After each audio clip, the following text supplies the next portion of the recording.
Baik, melanjutkan untuk yang di video sebelumnya. Di sini video part 2. Kembali lagi tetap di channel Manusia Biasa. Nah, di sini kita akan melanjutkan dari pembahasan yang sebelumnya mengenai penerapan desain formulir konvensional. Nah, di sini yang pertama itu teman-teman membuat desain dalam bentuk baru ataupun bentuk direvisinya. Setelah pengembangan formulir yang diusulkan sudah disepakati bersama, maka formulir itu harus memenuhi kriteria yang diberikan di bawah ini. Yang pertama, cetak hitam di atas kertas putih. Jika ada warna lain yang diminta, Anda perlu saran dari Health Information Service karena semua formulir harus dapat direproduksi. Jadi harus dapat diproduksi ulang. Ukuran kertas harus A4 dengan margin atas 1 cm sisi bawah dan kanan dan margin 2 cm di sisi kiri. Tentunya ini nanti bisa teman-teman sesuaikan tergantung dari kebutuhan formulirnya tersebut. Yang ketiga ada logo rumah sakit, harus ada nama dan kode batang rumah sakit di sisi kiri atas. Memiliki ruang untuk label identitas pasien di pojok kanan atas apabila sudah menggunakan label. Kalau belum, ya mungkin hanya harus wajib diisi. Area bagi penggunaan untuk masuk, mencetak nama dan sebutan dan tanggal formulirnya. Nama formulir harus konsisten antara judul dan batas atas. Nah, sebaiknya Anda harus menghindari penggunaan singkatan, tidak diperbolehkan ya. Kecuali untuk jenis-jenis singkatan medis tertentu yang sudah memiliki buku pedoman atau buku saku di rumah sakit tersebut. Memiliki nomor formulir, nah ini wajib karena nomor yang Anda alokasikan oleh SIM RS. Strip warna bersifat opsional. Daftar ulang atau nomor stok di pojok kiri bawah di margin termasuk bulan dan tahun desainnya. Saat formulir Anda diuji coba, nah kata percobaan harus dicetak di perbatasan kiri. Setelah formulir mendapat persetujuan akhir, nomor formulir perlu Anda alokasi. Jadi kalau ada uji coba ya harus ada keterangannya. Yang kedua itu membuat formulir percobaan. Nah, sebelum menerapkan formulir baru, penting untuk menghilangkan masalah atau kesalahan kecil dengan uji coba formulir. Harus dilakukan dengan durasi percobaan yang dibutuhkan bervariasi tergantung seberapa sering formulir itu akan digunakan dan seberapa banyak staf yang memerlukan untuk pengisian formulir tersebut. Umpan balik harus diterima sepanjang proses diskusi sehingga perbaikan dapat dilakukan sesuai formulir pengajuan jika diperlukan. Nah, silakan Anda meminta bantuan dari komite formulir Anda mengenai metode evaluasi yang paling efektif itu apa untuk formulir baru ataupun formulir yang direvisi. Ketiga, nah panduan implementasi. Nah, untuk efek terbaik implementasi harus menyeluruh, imajinatif, dan mencakup seluruh staf yang mungkin menggunakan atau mengacu pada formulir pada tahap apapun. Nah, tidak hanya mereka yang akan menggunakan secara teratur.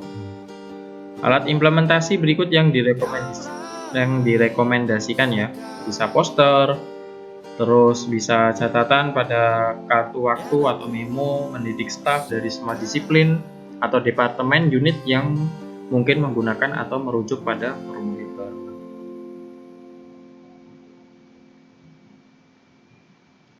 Yang keempat, nah ini jika Anda mengganti formulir rekam medis yang ada, maka yang harus Anda lakukan dengan mengikuti proses di bawah ini. Yang pertama, hubungi bagian inventarisir formulir untuk menentukan apakah banyak formulir lama yang tersedia, terus seberapa besar biaya pencetakan formulir baru untuk saat ini. Nah ini penting, kenapa? Kalau misal formulir lamanya masih banyak, terus teman-teman mau mengganti dengan formulir yang baru, otomatis akan mubazir dan mempengaruhi cost dari rumah sakit tersebut. Nah selanjutnya jika formulir baru dirancang, mintalah bagian inventaris untuk menghentikan pencetakan formulir yang ada. Jadi yang namanya koordinasi komunikasi itu tidak hanya sejak kita belajar, akan tetapi nanti ketika kita sudah bekerja di rumah sakit. Jadi harus komunikasi dan kita pun juga harus sensitif. Maksudnya sensitif tuh kita tuh ketika melakukan kegiatan harus peka kira-kira kegiatan ini tuh mempengaruhi di bagian mana saja, seperti itu. Formulir bentuk lama perlu digunakan atau dihabiskan sebelum formulir baru diimplementasikan atau dibayar oleh departemen terkait. Tapi ya sebaiknya harus dihabiskan dulu saja untuk memaksimalkan agar tidak terjadi pembuangan formulir.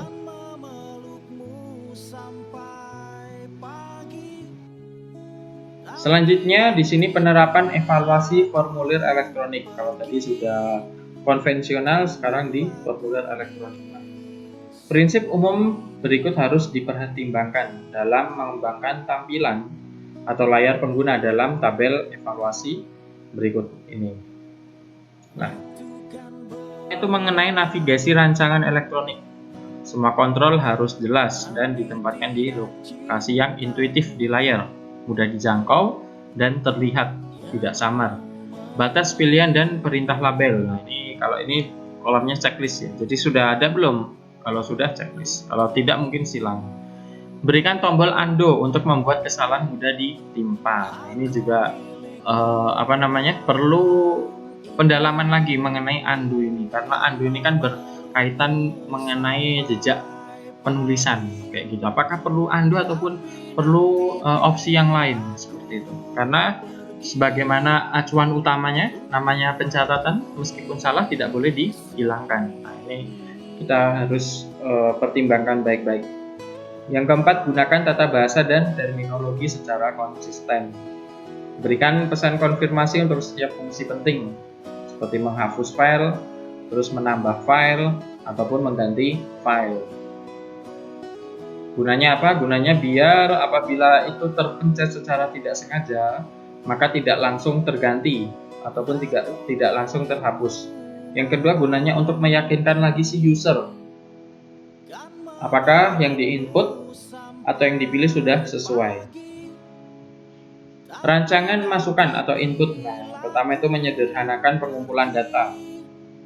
Jadi jangan sampai ketika sudah menjadi formulir elektronik otomatis item-item pasti akan lebih sedikit.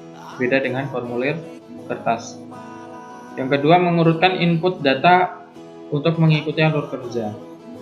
Yang ketiga, berikan judul untuk setiap layar, pasti wajib ya ada judulnya, baik di kertas ataupun di elektronik. Keempat, memperkecil penekanan tombol dengan menggunakan menu pop-up.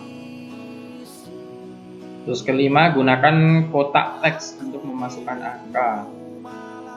Terus yang keenam, gunakan kotak pilihan untuk memungkinkan penggunaan memilih nilai dari daftar yang telah ditentukan.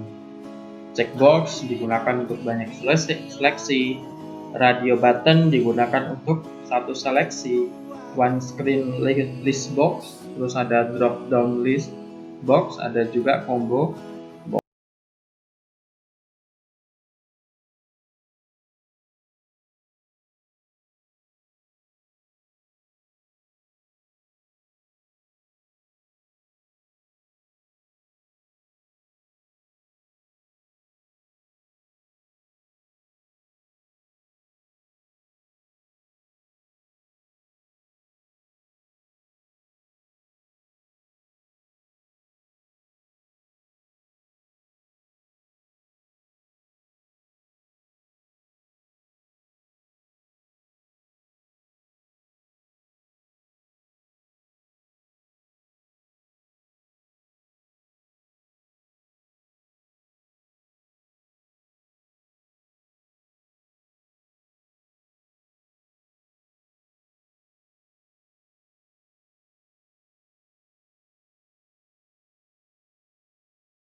yang harus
daerah lebih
Yang ketiga ini tentukan cara mengumpulkan data. Nah, data untuk studi evaluasi mungkin berasal dari banyak sumber, beberapa diantaranya sudah ada dan beberapanya harus dikumpulkan dari nol, dari awal. Sumber data yang berguna untuk identifikasi kriteria akan dievaluasi. Ini dokumen yang berpotensi menarik adalah tolak ukur lokal, subnasional, dan nasional mengenai biaya referensi atau indikator kualitas dan kinerja. Bila tidak ada data yang tersedia, maka dapat diputuskan dengan mengumpulkan data baru, bisa dari kuesioner, wawancara, observasi, kelompok fokus, lokakarya, dan lain-lain. Dan juga penting untuk melakukan analisa SWOT. Di sini langkah kelima, menganalisa dan melaporkan. Nah, ini efek penerapan aplikasi bisa beragam dan tak terduga. Jadi harus benar-benar kita analisa kira-kira beberapa elemen seperti budaya di rumah sakitnya seperti apa, terus inovasi, terus melek komputer profesional. Maksudnya bisa tidak budayanya dipindah dari yang awalnya di kertas terus harus fokus ke suatu layar LCD kayak gitu.